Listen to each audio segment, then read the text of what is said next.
Dapat nating alalahanin kung gayon na ang pag-aasawa'y itinatag ng Diyos para sa kapakinabangan at kaligayahan ng mga taong kanyang nilalang.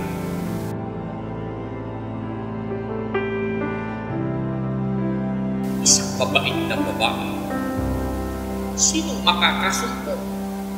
Sapagkat ang kanyang halagay higit na makabuko kaysa mga rubi. Ang puso ng kanyang asawa'y tumiiwala sa kanya at siya'y hindi kukulangin ng makinabang. Gumagawa siya ng mabuti sa kanya at hindi kasamaan lahat ng mga kaarawan ng kanyang buhay.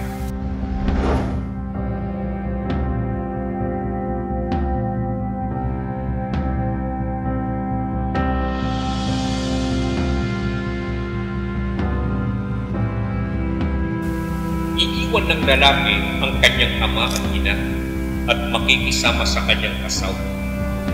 At ang dalawa'y magiging isang laman. Kaya, hindi na sila dalawa, kundi isang laman. Ang pinapagsama nga ng Diyos ay huwag kapag-iwalay ng tao.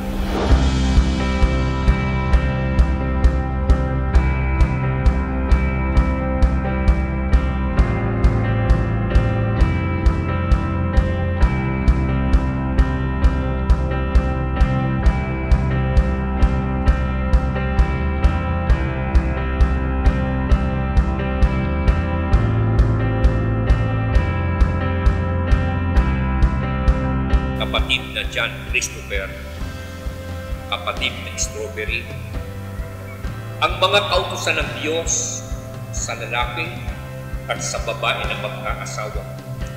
Ibigin ninyo ang inyong asawa, gaya ng pag-ibig ni Kristo sa Iglesia.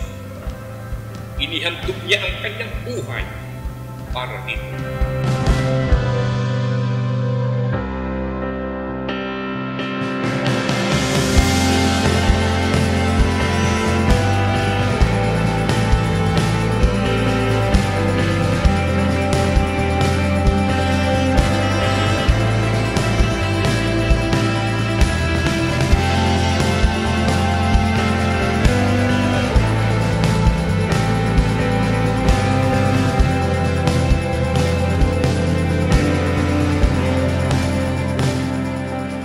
Naway ang singsing na ito na isang makabuluhang palatandaan ng pangako ay maging sakisak ng kadalisayan at kawalang katapusan ng inyong pag-ibig.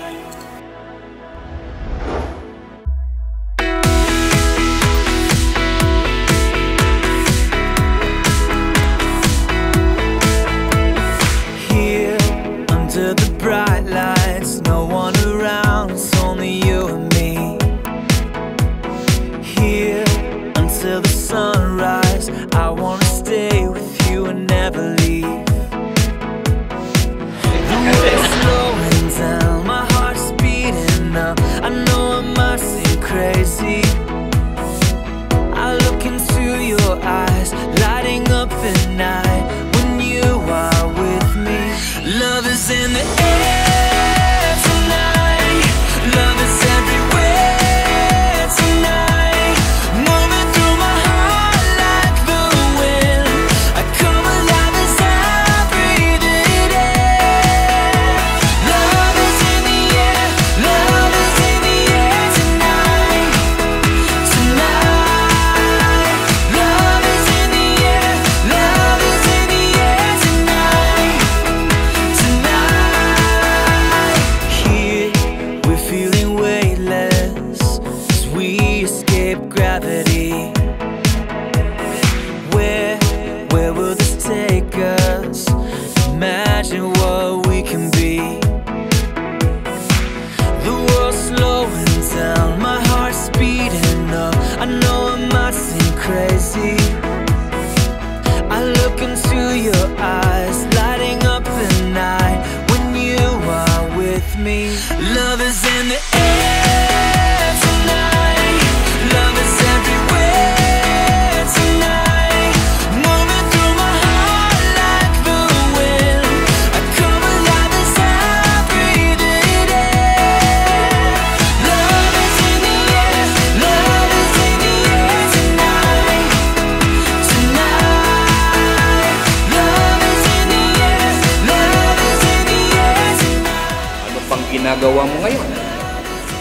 you may kiss your wife. Tonight